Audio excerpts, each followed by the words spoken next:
कई उपहार दिए हमें प्रकृति ने, लेकिन एक उपहार जो सब पे भारी है, ये अकेला देश है जिसके पास अटल बिहारी है था नहीं, क्योंकि युग पुरुषों के बारे में कभी भूतकाल में बात किया नहीं करते, उनके अवतरण का अपमान है। अटल बिहारी है, उस दिन नहीं रहेंगे जब दिवाकर पूरा से उगना और पश्चिम में अस्त होना छोड़ देंगे, तब तक इस भारत भूमि के कण कण में अटल है।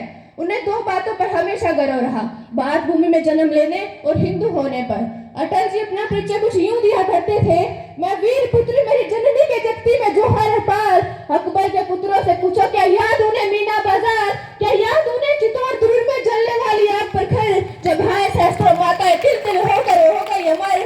वो बुझने वाली आग नहीं, रग रग में से समाया हूँ, यदि कभी अचानक फूट पड़े विप्लव लेकर तो क्या विस्मय। हिंदू तन मन हिंदू जीवन, रग रग हिंदू मेरा परिचय।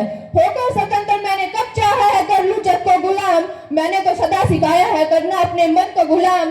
गोपाल राम के नामों पर कब मैंने अत्याचार किए, कोई बतलाए काबुल में जाकर मैंने कितनी मस्जिद तोड़ी। वो भाग नहीं शत मानव जितने हृदय के निश्चय, हिंदू तन मन हिंदू जीवन, रग रग हिंदू मेरा परिचय। हिंदुत्व और भारतीय के कोख से जन्मे भारत रत्न श्री अटल बिहारी वाजपेयी ने अपने आदर्श भी वही चुने जिन्हें ये पूज्य था, अभिमान करते नहीं थकती। अटल राम के उपासक भी थे और अनुगामी भी। वो सिर्फ राम के पाठ करने और उनके रामनवमी पर चरणामृत पीने तक सीमित नहीं रहे। जब अवसर आया तो उन्होंने दिखा दिया कि उनके आचरण में राम नहीं है। 1996 में कौन भूल सकता है, अटल जी प्रधानमंत्री बने, वो संसद सदन में तो बहुमत सिद्ध करने का अवसर आया तो उनके सामने दो विकल्प थे, सूटकेसों के बल पर सरकार बना ले या फिर अपनी सरकार गिरने दे और अपने अंदर का राम बचा ले। प्रधानमंत्री बनने के 13वें दिन अपने पद से त्याग पत्र देते हुए अटल जी ने संसद में जो कहा वो भारत के लिए 1300 वर्षों तक लोकतंत्र का अस्तित्व ऊंचा रखने के लिए पर्याप्त है।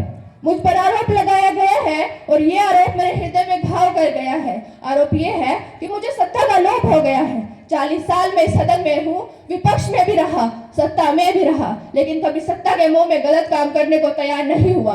पार्टी तोड़कर अनुचित गठबंधन करके अगर सत्ता हाथ में आती है तो ऐसी सत्ता को मैं चिमटे से भी छूना पसंद नहीं करूंगा। उस दिन संसद में अपना भाषण समाप्त करने से पहले भी अटल जी राम जी की एक सुक्ति दोहराई थी, नमी तो मरणादश में केवलम दूषितम यश्म है। मैं मृत्यु से नहीं डरता, अपयश से डरता हूँ, अपनी कीर्ति के कलंकित होने से डरता हूँ। अटल जी सचमुच अपने मृत्यु से नहीं डरे, उसी शालीनता से उसका स्वागत किया जिस शालीनता से उन्होंने 94 वर्ष का यशस्वी जीवन जिया। और उनकी कीर्ति आज 135 करोड़ भारतवासियों की आंखों में स्मृति के आंसू बनकर चमक रही है।